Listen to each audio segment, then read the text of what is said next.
Hello everyone, आज की इस वीडियो में हम करेंगे कोल और पेट्रोलियम के बारे में कि कोल क्या होता है।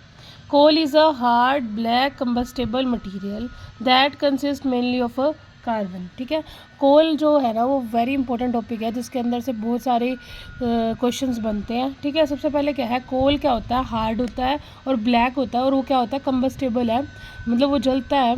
That consist mainly of carbon, वो किससे मिलकर बना है, कार्बन से मिलकर बना है। Coal is found in deep coal mines under the surface of the earth. Coal कहाँ पे मिलता है, डीप कोल माइंस। ठीक है, कोयल की खदानों में से उसको निकाला जाता है। ठीक है, कहाँ से, सरफेस ऑफ, अंदर दी सरफेस ऑफ दी अर्थ, यानी कि अर्थ के नीचे से। Coal is found in abundance in our country, हमारी कंट्री में जो कोल है यानी कि इंडिया में बहुत ज़्यादा मात्रा में क्या मिलता है, कोयला मिलता है। And is the most important source of energy in our country, इस बहुत ज़्यादा इंपॉर्टेंट है ये। हाउ कोल वाज फॉर्म्ड, कि कोल कैसे बनता है। Coal was formed by the decomposition of large plants and trees buried under the earth. एक चीज़ यहाँ ध्यान रखनी है,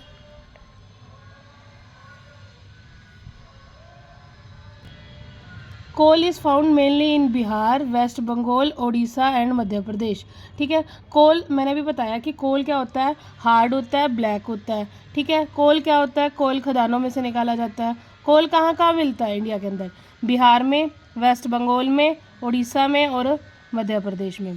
coal is found in abundance in our country. ठीक है, आगे कोल कैसे बनता है। Coal was found by the decomposition of large plants and tree, यानी कि प्लांट और ट्रीज, ये याद रखना, एनिमल की बात नहीं बोल रही मैं, प्लांट एंड ट्रीज। जब कोयला बनता है कैसे बनेगा, जब प्लांट और ट्री है ना वो क्या हो जाए, नीचे दब जाती हैं। बहुत साल मतलब 300 मिलियन ईयर्स है, वो क्या होगी, वो दबगी, उसके ऊपर क्या हो गया, मिट्टी वगैरह ये सारी चीज़ें आ गई, हाई प्रेशर और टेम्परेचर की वजह से वो क्या बन गई, कोयला बन गई। ठीक है, coal was found by the decomposition of large plants and trees buried under the earth about 300 million years ago. आगे आता है कार्बनाइजेशन, ये भी वेरी इंपॉर्टेंट प्रोसेस है। कार्बनाइजेशन क्या होता है, कार्बनाइजेशन एक होता है destructive distillation of a coal, वो भी वेरी इंपॉर्टेंट है। तो कार्बनाइजेशन क्या होता है, स्लो प्रोसेस होती है जिससे क्या होता है कि कोयला बनता है। The slow process by which the dead plants buried deep under the earth have become coal is called carbonisation. ठीक है, the slow process by which the dead plants buried deep under the earth have become coal is called carbonisation. Carbon plus oxygen क्या बन जाएगा, carbon dioxide plus heat. अगर carbon है, अगर हम oxygen की प्रेजेंस में उसको जला रहे हैं तो क्या बनेगा, कार्बन डाइऑक्साइड प्लस में हीट। लेकिन अगर कार्बन को एब्सेंस ऑफ ऑक्सीजन में जलाते हैं तो तीन चीज़ें मिलती है, एक होता है कोल तार, एक होता है कोल गैस, एक होता है कोक। ठीक है, यूजेस ऑफ कोल, कोल कहाँ कहाँ यूज़ होता है। Coal is use as a fuel in homes industry. Coal is use as a fuel at thermal power plants for generating electricity.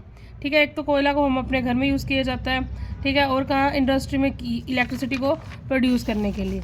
आगे आता है coal is use to make coal gas, coal को कहाँ use किया जाता है, कोल gas बनाने के लिए। Which is an important industrial fuel. Coal is use to make coke, coal को क्या बनाने के लिए, कोक बनाने के लिए यूज़ किया जाता है। Earlier coal was use as a fuel to make steam to run steam engine, मतलब कि पहले क्या किया जाता था, स्टीम इंजन से को चलाने के लिए कोयला यूज़ किया जाता था।